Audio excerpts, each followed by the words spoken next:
Bismillahirrahmanirrahim. Assalamualaikum warahmatullahi wabarakatuh. Innal hamdalillah nahmaduhu wa nasta'inuhu wa nastaghfiruh wa na'udzu billahi min shururi anfusina wa min sayyiati a'malina. May yahdihillahu fala mudilla lah wa may yudlil fala hadiya lah. Asyhadu an la ilaha illallah wahdahu la syarika lah wa asyhadu anna Muhammadan abduhu wa rasuluh. Sallallahu alaihi wa ala alihi wa sahbihi wa sallam. Ya ayyuhalladzina amanu taqullaha haqqa tuqatihi wa la tamutunna illa wa antum muslimun. Ya ayyuhan nasu taqu rabbakumul ladzi khalaqakum min nafsin wahidah wa khalaqa minha zawjaha wa batha minhuma rijalan katsiran wa nisaa'a wattaqullaha alladzi tasaaluna bihi wal arham innallaha kana 'alaikum raqiba. Ya ayyuhalladzina amanu taqullaha wa qulu qawlan sadida yuslih lakum a'malakum wa yaghfir lakum dhunubakum wa may yuti'illaha wa rasulahu faqad faza fawzan 'azima amma ba'd. Fa inna asdaqal hadithi kitabullah wa khairal hadi Muhammadin sallallahu alaihi wasallam wa syarrul umuri muhdatsatuha fa inna kulla muhdatsatin bid'ah wa kulla bid'atin dhalalah wa kulla dhalalatin finnar. Jamaah maghrib wal isya, al-ikhwa wal akhwat rahimani wa rahimakumullah. Alhamdulillah, kita senantiasa memanjatkan puji dan syukur hadirat Allah Subhanahu wa taala, karena dengan limpahan nikmat dan karunia-Nya sehingga kita bisa duduk bermajelis ilmu di dari rumah-rumah Allah Subhanahu wa taala. Dan sepatutnya lah kita sebagai seorang muslim, seorang yang beriman, senantiasa lisan kita terbasahi dengan memuja Allah Subhanahu wa taala.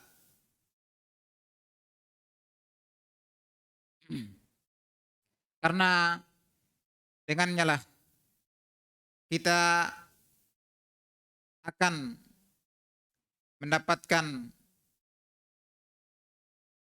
kenikmatan keimanan tersebut.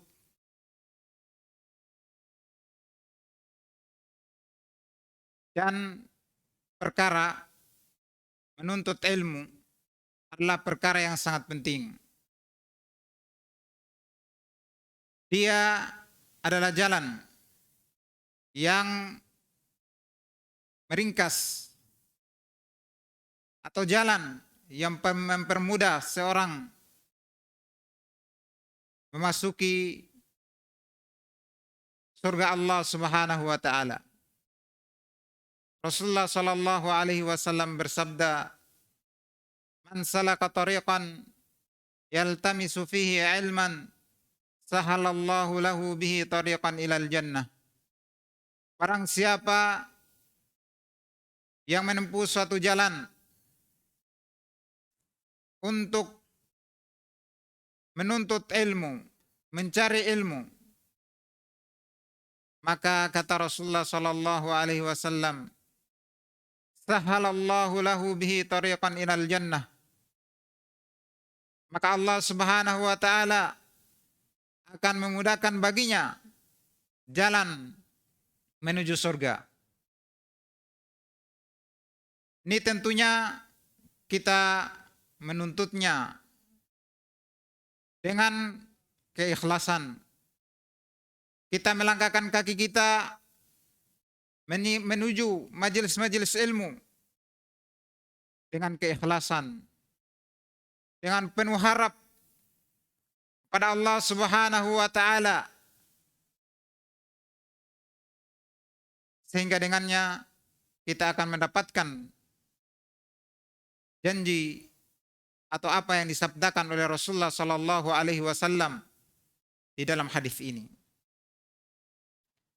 Jamaah maghrib wal isya, al-ikhwa wal akhwat rahimani wa rahimakumullah. Kita hidup di muka bumi ini adalah mencari bekal menuju akhirat. Tentunya hal ini bekal yaitu dengan amalan soleh, dengan ibadah kepada Allah Subhanahu wa taala. Dan diketahui bahwa kita diciptakan adalah hanya untuk beribadah kepada Allah Subhanahu wa taala. Wa ma khalaqatul jinna wal insa illa liya'budun. Tidaklah saya menciptakan jin dan manusia kecuali untuk beribadah kepadaku. Di sini ada satu yang perlu kita ketahui. Apakah Allah Subhanahu wa taala butuh terhadap ibadah kita? Perlu terhadap ibadah kita? Perlu dengan sholat kita? Perlu dengan duduk kita di majelis ilmu?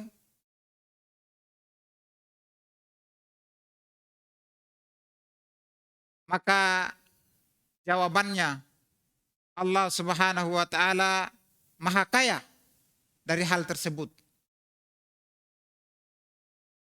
Rasulullah sallallahu alaihi wasallam tegaskan di dalam hadis Abi Dzar yang diriwayatkan oleh Imam Muslim rahimahullahu taala. Ya ibnu Adam, law anna awwalakum wa akhirakum wa insakum wa jinnakum kana ala atqa qalbi rajulin wahidin minkum ma zada dzalika fi mulki syai'a. Kata Rasulullah sallallahu alaihi wasallam, Allah Subhanahu wa taala berfirman memanggil anak keturunan Adam. Wahai sekalian anak Adam, lau anna awwalakum wa akhirakum, seandainya orang-orang yang terdahulu dari kalian dan orang-orang yang akan datang, wa insakum wa jinnakum, baik itu dari kalangan manusia maupun dari kalangan jin, ala atqa qalbi rajulin wahidin minkum, mereka semuanya bertakwa kepada Allah Subhanahu wa taala, ma zada zalika fi mulki syai'a, maka hal tersebut tidak menambah di dalam kekuasaanku sesuatu apapun. Ini menunjukkan bahwasanya Allah Subhanahu wa taala tidak butuh terhadap amalan kita, ibadah kita, apa yang kita kerjakan dari amalan-amalan soleh. Lalu apa tujuan atau apa gunanya kalau Allah tidak butuh? Yang mendapatkan manfaat dari ibadah kita adalah kita sendiri. Kita sholat untuk diri sendiri. Allah Subhanahu wa taala syakur, walaupun dia tidak memerlukan ibadah kita, tapi Allah Subhanahu wa taala memberikan ganjaran karena maha rahmatnya, memberikan ganjaran, memberikan pahala kepada orang-orang yang taat kepadanya, orang-orang yang bertakwa kepadanya, orang-orang yang beribadah kepadanya. Oleh sebab itu, hendaknya kita mengetahui dasar atau syarat dasar diterimanya amalan. Karena yang tidak butuh dengan ibadah kita, dengan amalan kita, menetapkan syarat untuk diterimanya suatu amalan. Ini tidak butuh dengan amalan kita, ibadah kita. Dia meletakkan syarat. Dia menetapkan syarat. Dia mempersyaratkan syarat sehingga ibadah tersebut bisa diterima di sisinya. Kalau ada seseorang yang dia itu tidak butuh dengan seorang pekerja, dia tidak butuh, tapi dia mempekerjakannya karena orang yang bekerja itu butuh terhadap upah, terhadap sesuatu yang bisa memberikan kepadanya manfaat, menyelamatkan dia dari sesuatu. Ketika orang yang mempekerjakan ini, dia meletakkan suatu syarat atau beberapa syarat, maka hendaknya orang yang bekerja harus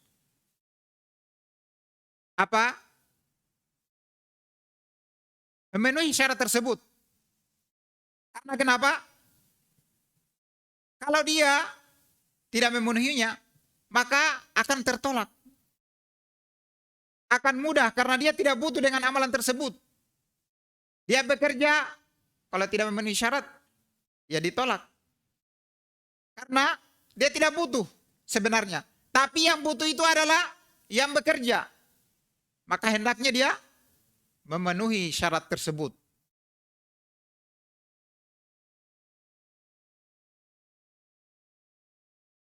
Di sini ada dua syarat yang diletakkan atau ditetapkan oleh Allah Subhanahu wa taala sehingga amalan bisa diterima. Yang pertama adalah ikhlas kepada Allah Subhanahu wa taala ketika melakukan amalan tersebut. Semua amalan, semua ibadah yang tidak dilandasi oleh keikhlasan, maka hal tersebut tidak diterima. Ini kita katakan dua dasar diterimanya atau dua syarat dasar yang diterimanya amalan. Karena kenapa? Ini setiap amalan. Karena amalan itu, misalnya sholat, dia mempunyai syarat tersendiri. Ini syarat umum. Semua amalan harus dilandasi oleh keikhlasan. Sholat harus ikhlas, ditambah dengan syarat-syaratnya yang lain. Misalnya, masuknya waktu sholat. Ya. Misalnya,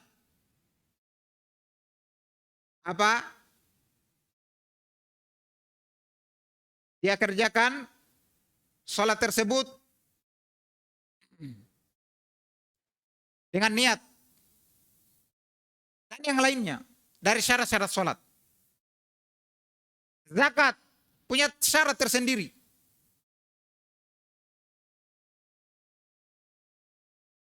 Puasa punya syarat tersendiri. Haji punya syarat tersendiri. Tapi semuanya itu membutuhkan dua dasar syarat ini, atau syarat dasar di dalam diterimanya amalan.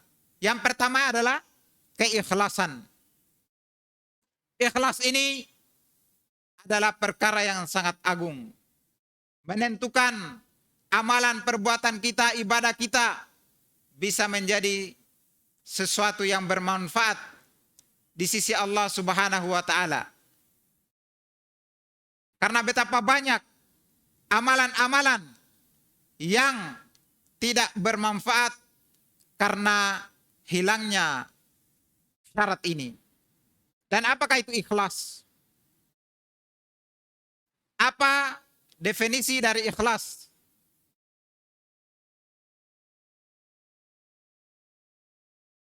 Dibahas oleh para ulama bahwasanya ikhlas itu adalah wa ifradul haqqi subhanahu bil qasdi fit ta'ah. Ikhlas itu adalah menunggalkan al-haq, yaitu Allah Subhanahu wa taala dengan maksud.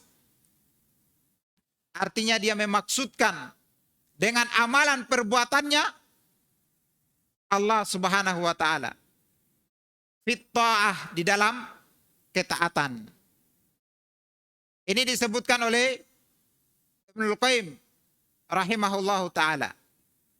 Bahwasanya ikhlas itu adalah mengesahkan Allah Subhanahu wa ta'ala di dalam maksud kita ketika melakukan ketaatan. Ketika kita melakukan ketaatan, kita mengesahkan Allah Subhanahu wa ta'ala. Maka inilah yang dikatakan orang ikhlas. Ketika dia melakukan suatu ketaatan, tapi dia tidak mengesahkan Allah Subhanahu wa taala di dalam maksudnya ketika melakukan ibadah tersebut, ketaatan tersebut, maka itu bukanlah keikhlasan. Ini, jadi ikhlas itu adalah kita melakukan suatu amalan, mengharapkan wajah Allah Subhanahu wa taala dan tidak mensyirikatkannya di dalam ketaatan tersebut. Itulah ikhlas. Ulama yang lain, atau ini disebutkan juga dari Ibnul Qayyim rahimahullah ta'ala, ikhlas itu alla tatluba ala amalika syahidan ilallah wala mujazian siwah. Kamu tidak mencari, menuntut atas amalanmu syahidan, sesuatu yang menyaksikan atau yang menyaksikan amalan kamu selain Allah Subhanahu wa taala. Wala mujazian siwah, dan kamu tidak mencari, kamu tidak menuntut balasan dari selainnya. Ya, ini kita mengharap pahala, mengharap balasan dari amalan kita hanya kepada Allah Subhanahu wa taala. Bukan karena sesuatu, bukan karena pujian, bukan karena sanjungan, bukan karena yang lainnya, tapi kita mengharap atau menginginkan balasan hanya dari Allah Subhanahu wa taala. Ini dikatakan ikhlas. Dan ikhlas ini Caranya sangat agung. Kata para ulama yang disebutkan oleh Abdullah bin Mubarak rahimahullahu taala, beliau berkata, rubba amalin saghirin yukabbirhu niyah wa rubba amalin kabirin yusaghiruhu an-niyah. Terkadang amalan itu kecil tapi dibesarkan karena keikhlasan. Menjadi besar amalan tersebut karena keikhlasan.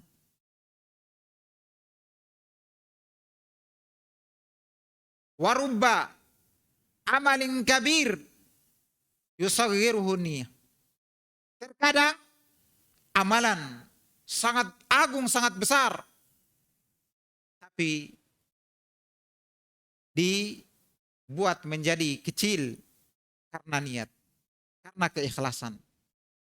Keikhlasannya sedikit, kecil, sehingga amalan besar tersebut menjadi amalan yang kecil. Ada beberapa contoh disebutkan oleh Rasulullah Sallallahu Alaihi Wasallam, yang mana amalan kecil bisa memasukkan seseorang ke dalam surga Allah Subhanahu Wa Taala. Menjadi amalan yang sangat agung, yang besar, karena surga itu sangat mahal.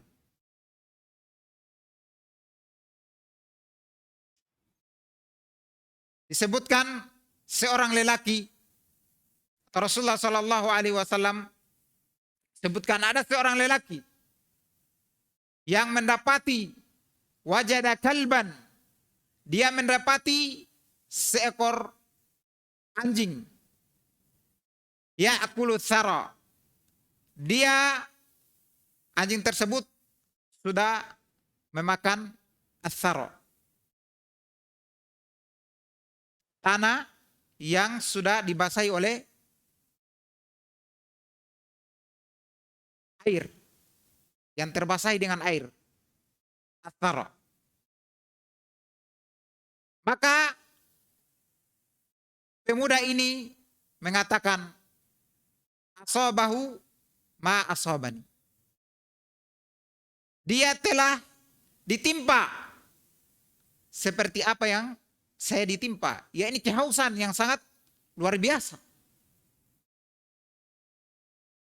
Maka Rasulullah seorang pemuda ini atau pemuda ini akhadha khuffahu, dia wanaza'a khuffahu, dia melepaskan sepatunya, kemudian dia turun ke dasar sumur, dia mengambil untuk anjing tersebut. Kemudian dia berikan minum hatta arwah, sampai dia menghilangkan dahaga anjing tersebut. Maka kata Rasulullah Sallallahu Alaihi Wasallam, fasyakarallah hulahu fadakhalahul jannah. Maka Allah Subhanahu Wa Taala mensyukuri perbuatannya tersebut, memberi minum terhadap anjing. Maka Allah Subhanahu Wa Taala memasukkannya ke dalam surga.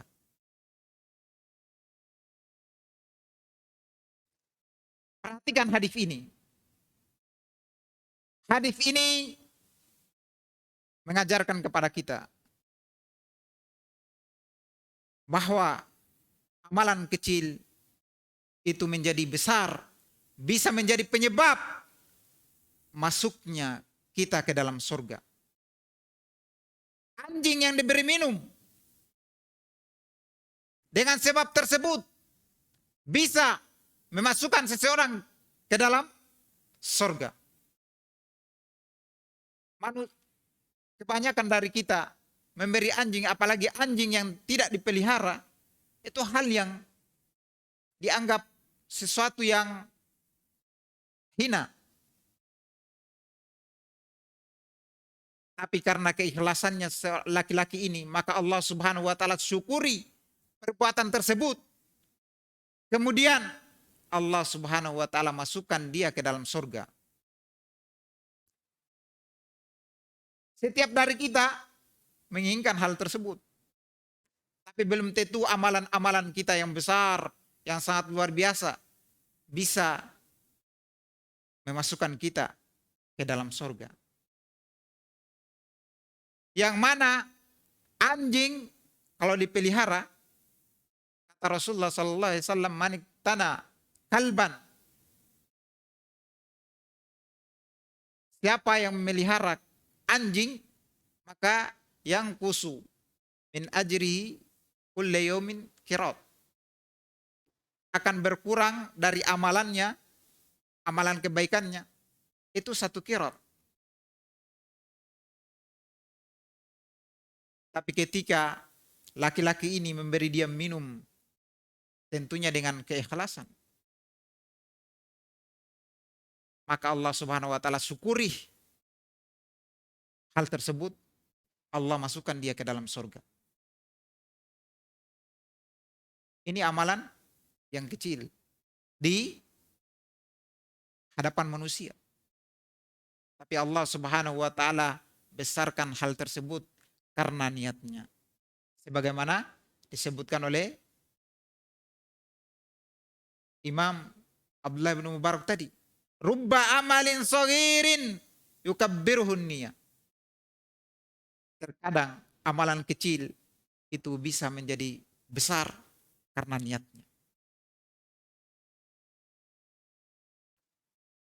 Dan ada hadis yang menyatakan potongan yang kedua, rubba amalin kabir yusaghiruhu an-niyah. Bahkan bukan yusaghiru, betul-betul tidak ada nilainya di sisi Allah Subhanahu wa taala. Sebagaimana di dalam hadis Abi Hurairah radhiyallahu taala anhu tentang manusia yang pertama diputuskan perkaranya pada hari kiamat nanti. Bahkan di dalam riwayat At-Tirmidzi, awwalu man tusa'ar bihimun nar salasa. Paling pertama dikobarkannya api neraka pada 3 orang. Perhatikan amalannya. Perhatikan amalannya.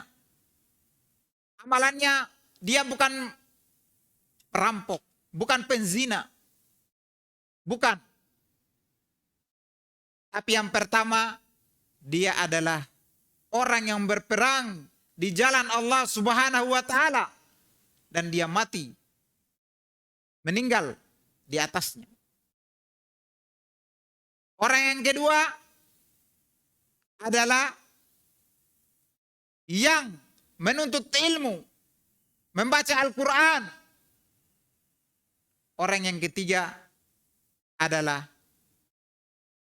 orang yang senantiasa bersedekah.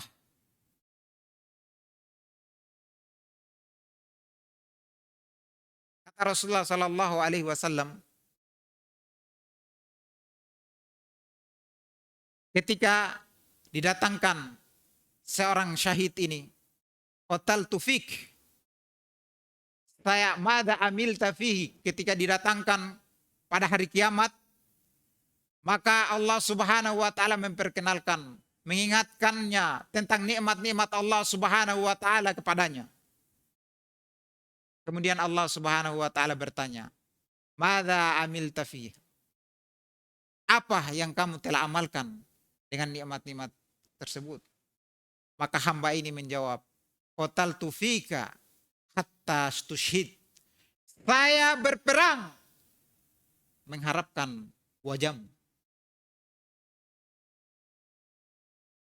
Karenamu, ya Allah. hatta stushhid, sampai saya meninggal di atasnya. Maka kata Allah Subhanahu wa taala, kadzabt, innama fa'alta liyuqal jari. Bahkan kamu dusta. Bahkan kamu lakukan itu supaya kamu dikatakan seorang pemberani. Maka apa akhir dari amalan tersebut? Apa ganjaran dari Allah Subhanahu wa taala?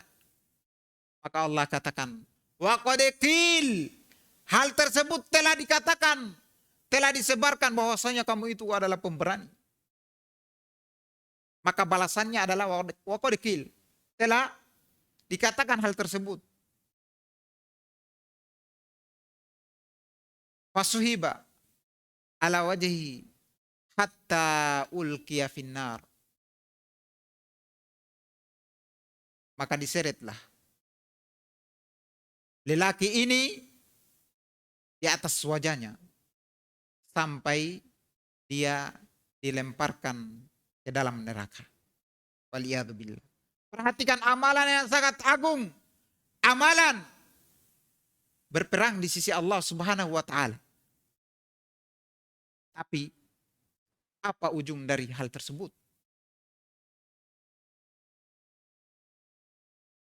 Diseret, dilemparkan ke dalam neraka. Waliyadzubillah. Amalan yang sangat agung, berperang di jalan Allah Subhanahu wa taala dan terbunuh di atasnya. Tapi karena rusaknya niat, tidak adanya keikhlasan, tidak memenuhinya syarat diterimanya amalan, maka ujungnya dari amalannya adalah di dalam neraka. Orang yang kedua adalah orang yang menuntut ilmu, membaca Al-Quran, kemudian dikatakan kepadanya, madza amilta fiha? Qala ta'allamtul ilma wa 'allamtu fik. Saya mempelajari ilmu dan mengajarkannya karena mengharap wajahmu.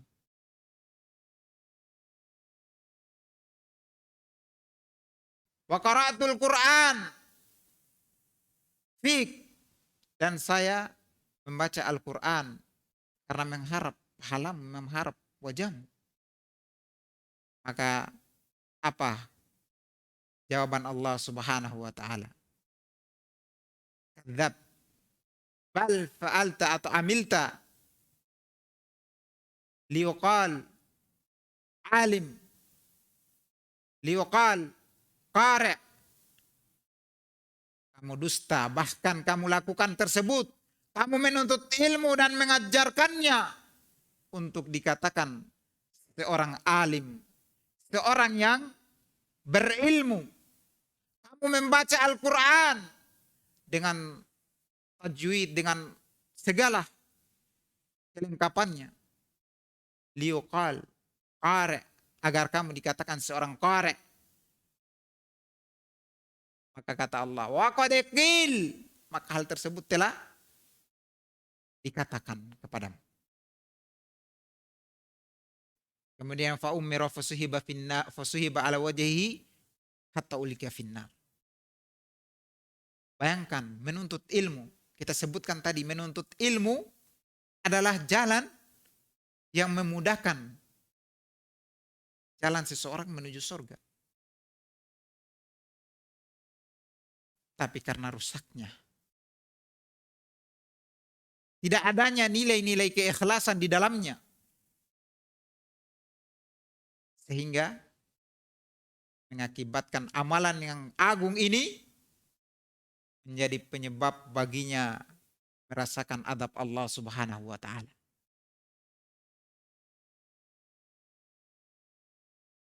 Kemudian yang ketiga, Golongan yang ketiga adalah orang yang senantiasa berinfak. Maka kata Allah Subhanahu wa taala, kata Rasulullah sallallahu alaihi wasallam, atahu min asnafil mali kullih. Dia diberikan dari semua jenis harta orang ini. Maka kata Allah Subhanahu wa taala, wa madza amilta fiha? Apa yang kamu amalkan dengan harta yang diberikan kepadamu? Maka orang ini menjawab, ma taraktu sabilan tuhibbu ayyunfaqa fihi illa anfaqtu fiha. Tidak ada satu jalan pun yang kamu cintai untuk diinfakkan padanya harta, kecuali saya berinfak padanya. Maka kata Allah Subhanahu wa taala, kadzab.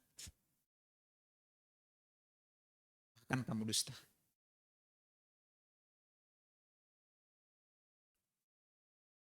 Fa'alta fa'amilta liuqal jawad.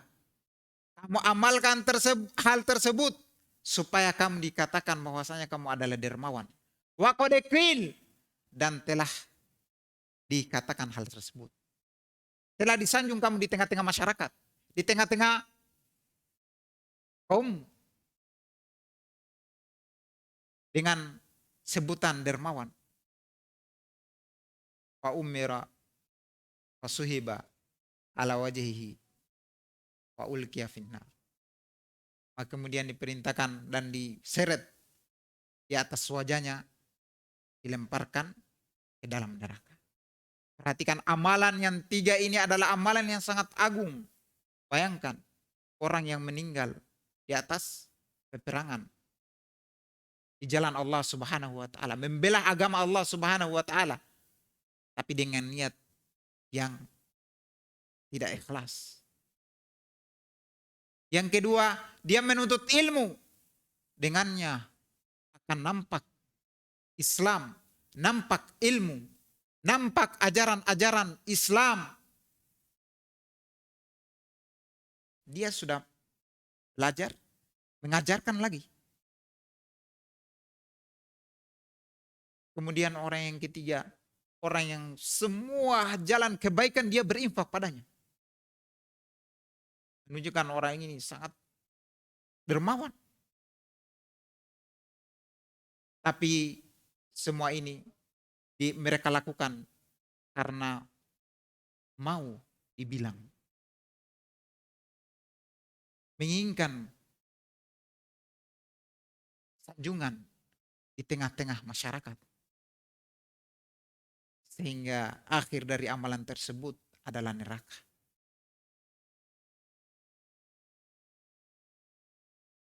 Rubba amalin kabirin yusaghiruhu niyah. Terkadang amalan besar bisa menjadi kecil karena niat, karena keikhlasan. Karena apa yang ada di dalam dada kita ketika mengamalkan suatu amalan. Kita bandingkan dengan amalan orang yang meminumkan anjing tadi. Dengan amalan yang tiga ini. Maka pasti masyarakat akan melihat amalan yang hina. Meminumkan anjing. Tapi Allah Subhanahu wa taala fasyakarallahu lahu fa'adkhalahul jannah. Allah Subhanahu wa taala syukuri perbuatannya itu, sehingga Allah Subhanahu wa taala masukkan dia ke dalam surga. Yang ini, yang tiga tadi sangat luar biasa amalan. Tapi karena tidak adanya keikhlasan, ujungnya adalah ini adalah syarat yang pertama diterimanya amalan. Yang kedua adalah ketika seseorang itu mencocoki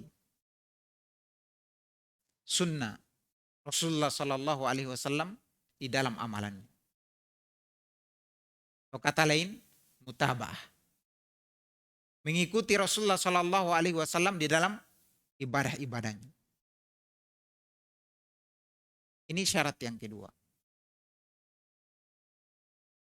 Maka amalan puasa kita, haji kita,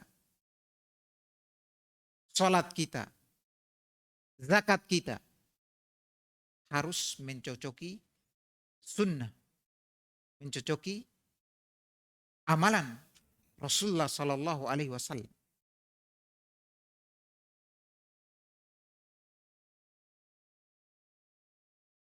Kapan tidak, maka akan tertolak. Rasulullah Sallallahu Alaihi Wasallam bersabda, "Man amila amalan laisa alaihi amruna fahuwa raddun." Barang siapa yang mengamalkan suatu amalan yang amalan tersebut tidak ada perkara kami di atasnya, laisa alaihi amruna fahuwa raddun, maka hal tersebut tertolak, mardud, tertolak, tidak diterima. Kita sholat tidak sesuai dengan tuntunan Rasulullah Shallallahu Alaihi Wasallam, maka akan tertolak hal tersebut. Oleh sebab itu ada seorang yang bertanya kepada ulama tabi'in, wahai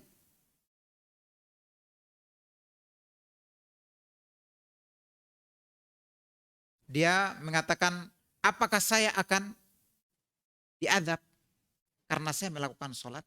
Allah akan mengadab saya karena saya melakukan sholat? Maka kata dia ingin melakukan sunnah. Setelah apa? Setelah subuh.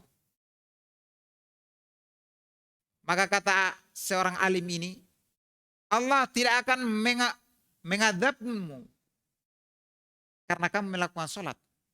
Tapi Allah akan mengadabmu karena kamu menyalahi Rasul. Jadi kapan amalan tersebut tidak sesuai dengan contoh yang dicontohkan oleh Rasulullah Shallallahu Alaihi Wasallam, maka hal itu akan tertolak.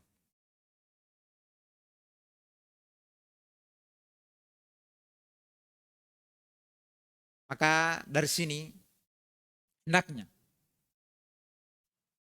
kita banyak-banyak duduk bermajelis ilmu sehingga kita mengetahui apakah amalan kita ini sudah mencocoki apa yang dibawa oleh Rasulullah Shallallahu Alaihi Wasallam atau tidak. Misalnya dalam sholat, Rasulullah Shallallahu Alaihi Wasallam tegaskan, "Shollu kama ra'aitumuni usolli." Sholatlah kalian sebagaimana kalian melihat saya sholat. Jadi sekarang kita sudah jauh zamannya Rasulullah Sallallahu Alaihi Wasallam. Apa? Bagaimana? Belajar. Sabda Rasulullah Sallallahu Alaihi Wasallam, kalam Rasulullah Sallallahu Alaihi Wasallam telah tertulis. Petunjuk-petunjuk Rasulullah Sallallahu Alaihi Wasallam telah tertulis. Tinggal apa? Kita pelajari. Senantiasa kita belajar dan mempelajari ilmu sehingga amalan kita bisa mencocoki Rasulullah Sallallahu Alaihi Wasallam, mencocoki amalan Rasulullah Sallallahu Alaihi Wasallam, sehingga dengan itu kita akan diterima amalan kita. Amalan kita akan diterima. Hal ini sebagaimana disebutkan oleh Fudail ibn Iyad rahimahullahu ta'ala ketika mengomentari, menafsirkan ayat dalam surat Al-Mulk atau Tabarak. Alladzi khalaqal mauta wal hayata liyabluwakum ayyukum ahsanu amala. Dialah yang menciptakan kematian dan kehidupan. Liyabluwakum, untuk menguji kalian. Ayyukum ahsanu amala, siapakah yang paling baik amalannya. Ini kata beliau, ahsanu amala itu akhlasuha wa aswabuha. Amalan yang baik itu adalah yang paling ikhlas. Wa aswabuha, dan yang paling benar. Kemudian beliau ditanya, apa maksudnya? Akhlasuha, karena amalan itu tidak akan diterima ketika dia cuman ikhlas saja. Hilang apa? Aswabuhanya, mutabaannya. Dan tidak akan diterima kalau dia cuma aswabuha, tidak ada akhlasuha. Dia cuman benar sesuai contoh Rasulullah Sallallahu Alaihi Wasallam, tapi tidak ikhlas. Maka amalan tersebut akan tertolak sampai amalan yang kita lakukan itu akhlasuha waswabuha. Dia ikhlas dan benar, mencontoh Rasulullah Sallallahu Alaihi Wasallam, maka hal tersebut akan diterima oleh Allah Subhanahu Wa Taala. Jadi amalan yang kita lakukan, ibadah yang kita lakukan harus memenuhi dua syarat ini: sholat, puasa, zakat, dan yang lainnya. Yang kita katakan tadi, bagaimana jalannya? Belajar. Hanya para ulama mengatakan, ta'allamun niyah fa innahu ablagu minal amal. Pelajari keikhlasan itu. Sesungguhnya dia lebih penting dari sekedar amalan itu. Dipelajari. Dengan belajar duduk, kita bisa mengetahui ternyata amalan saya ini sudah ikhlas. Kita sudah tahu, bisa tahu amalan ini ikhlas atau tidak. Kita bisa tahu, orang yang melakukan amalan, dia tahu ini ada selain Allah di dalam hati saya ketika saya lakukan ini.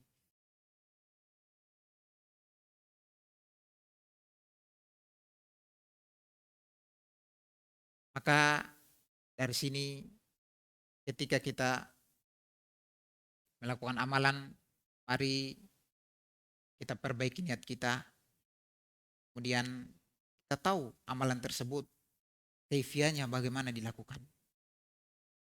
Dengan ini amalan kita itu bisa diterima di sisi Allah Subhanahu wa taala dan bisa bermanfaat di hari yang tidak ada lagi manfaat kecuali yang datang dengan hati yang salim.